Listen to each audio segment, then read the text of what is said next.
Well, thanks so much for tuning into this earnings conversation. It could well be the talking point of the day today. Havells has come out with a splendid set of numbers. I won't even get into the year-on-year comparisons, but just telling you versus estimates. The revenues at 3165 crores. The estimates were 2627 crores on the Bloomberg terminal. EBITDA margins have expanded to 16%. Net profit at 349 crores. The estimates were 251 crores. So it's a very strong beat compared to what the estimates were and compared to what the corresponding quarter numbers were as well.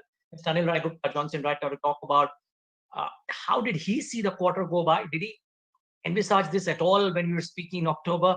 And how does he see the outlook ahead? Mr. Gupta, good having you. Thanks for joining in. Hope all is safe. All is safe. Thank you, Neeraj. Thank you. And well, I think you asked this question about October. October was the month where we, started off seeing a positive trend in the, in the consumer demand. And I would say, post lockdown, post COVID, there have been some structural changes in the market scenario.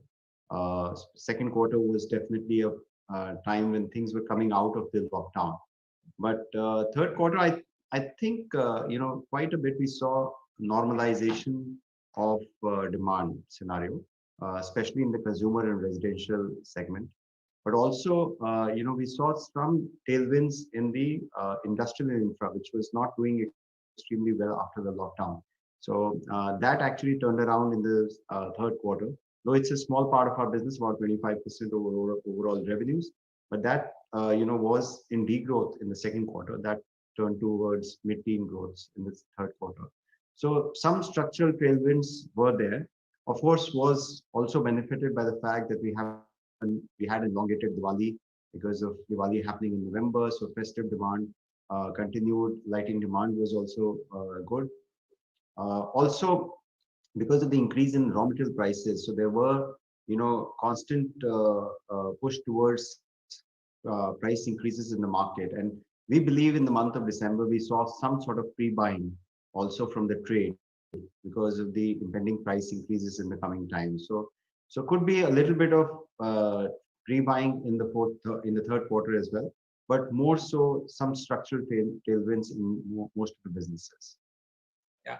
So you would have been happy with the fact that switchgears, cables, and lighting, all three which were relatively soft in quarter two, have come back because the others were anyways doing well and it's been an extension. But these three segments in particular, you would have been happy with the performance. How does it look like in the current quarter or for the year to come? As I said, all these three businesses have two different parts. Most of it is consumer and residential. The other one quarters is about industrial and infra. In fact, cable wires is almost 50-50. But in all these segments, we saw demand coming up. I think, to some extent, maybe, the consumers decided to finish their apartments, houses. More buying also happened in the third quarter. So from a real estate point of view. So I think there was overall improvement in demand in the consumer residential part. And as I said, things normalizing on the industrial infra side also helped quite a bit. So the segmental profitability, largely because of operating leverage, because I distinctly remember you telling me specifically that some of the costs that were not a part of quarter one and quarter two, ad expenses, etc., will all come back. And you had said that those are good costs which will come back. But there is substantial uptick in segmental profitability. Yeah, so and if we see the results of Havells over the last 3 or 4 years, we had been making investments in brand, in distribution, in R&D. So there was disproportionate increase in our SGA expenses as compared to the growth in sales because the growth was limited during the last 2 or 3 years. So we always believe that we are making the right investments for the future. So today, with growth coming back, we are now seeing more operating leverage. As you rightly said, the good costs have almost come back in terms of advertising and spending. Obviously, one had to make structural changes in the businesses. That is smaller costs, bad costs which were taken out. Those should not come back. And I think, most of the business uptick, or the margin uptick that you have seen, is coming out of operating leverage. Okay. And Mr. Gupta, rudimentary question, but still asking you reckon that all of the raw material or the input cost increases that will happen or have happened would see a straight away pass through because of the demand buoyancy? I would say that it will be a careful balance between managing market shares, demand, as well as taking benefits out of the reduced manufacturing expenses because of higher production. So I would say that maybe some part may be held back, not to pass on the entire cost to the consumers, but that should not affect the overall margin of the business because, as I said, operating leverage and reduced or efficiencies in the business is helping improve margins. So we would be very careful about what is the kind of price increase which needs to be passed on, because this has been an unprecedented cost raw material increase, and for consumer to immediately accept this kind of a change will also become difficult. Had it been over a longer period of time, it would have been possible. So I think it will be carefully balanced over the next 2 months. Okay. ECD Lloyd's, Mr. Gupta, a case of market share gains or other factors, because that's seen a substantial growth. And I think people are now saying that what the Lloyd's read through would actually be true for the industry at large as well. I would say that not only in ECD and Lloyd, but we have seen market share gains in the last 6 months in all our product categories. Some sort of supply chain disruption happened post-COVID. I think our distribution reach, rural reach, has helped us gain market share in many product categories. ECDs, fans, which is the mainstay of ECDs, but a sizable part of business are also water heaters and appliances. That has done extremely well. And good part is that the fans, which is almost 60-70% of the overall ECD business, has done extremely well in this quarter. Some sort of pre-buying also happened in fans because the season will come in the fourth quarter. So the dealers knew that the prices will be going up, so some sort of pre-buying happened. But mostly it is market share gains. And Lloyd definitely, it has been a journey over the last 2 or 3 years after the acquisition, because we had to move away from import dependence to own manufacturing.